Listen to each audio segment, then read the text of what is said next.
Kalau kita lihat ibadah hanya secara fisiknya, mungkin ada yang kelihatannya lebih gampang. Tapi ibadah itu seperti tadi yang saya bilang, ibadah hati dan pikiran, penundukan diri di hadapan Tuhan. Manusia mana yang sebetulnya sanggup? Hanya manusia yang betul-betul menyadari kodratnya sebagai manusia, bahwa dia adalah seorang hamba. Makanya dari kemarin saya bahas tentang sadar kita ini siapa.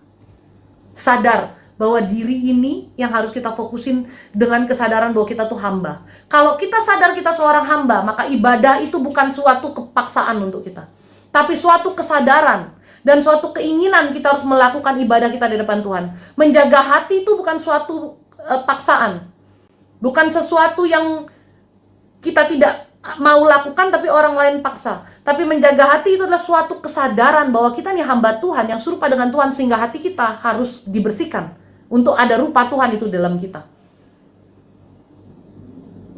Tidak ada ibadah yang mudah,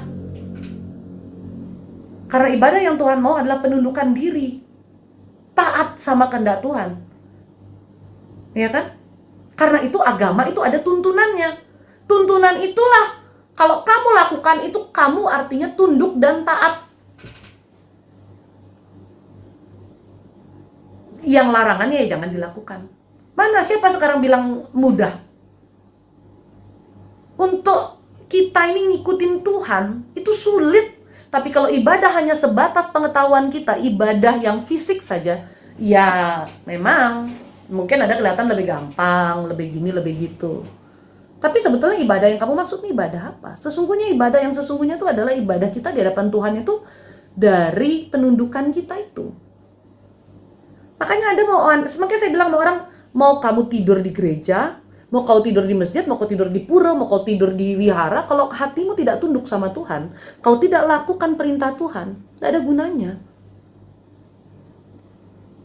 Itu yang kita sebut apa? Ibadahnya kosong jadinya.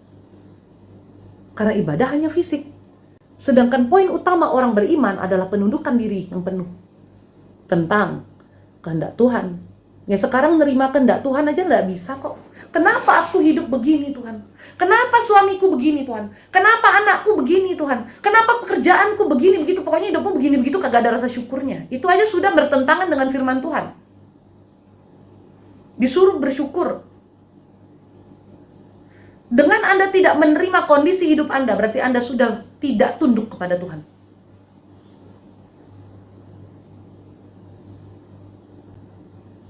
Makanya ibadah itu sulit kalau sungguh-sungguh dengan iman yang benar, dengan pengertian yang benar. Kalau cuma ibadah yang fisik sih ya, Anda nggak tahu hati orang kan. Dia doa nggak ada iman juga kita nggak tahu.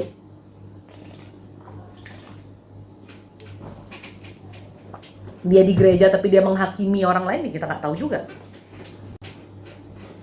Dia gereja tapi dia habis berantem sama suami, kita nggak tahu juga gitu loh. Padahal kita kan harus dalam kondisi yang kita damai sukacita katanya.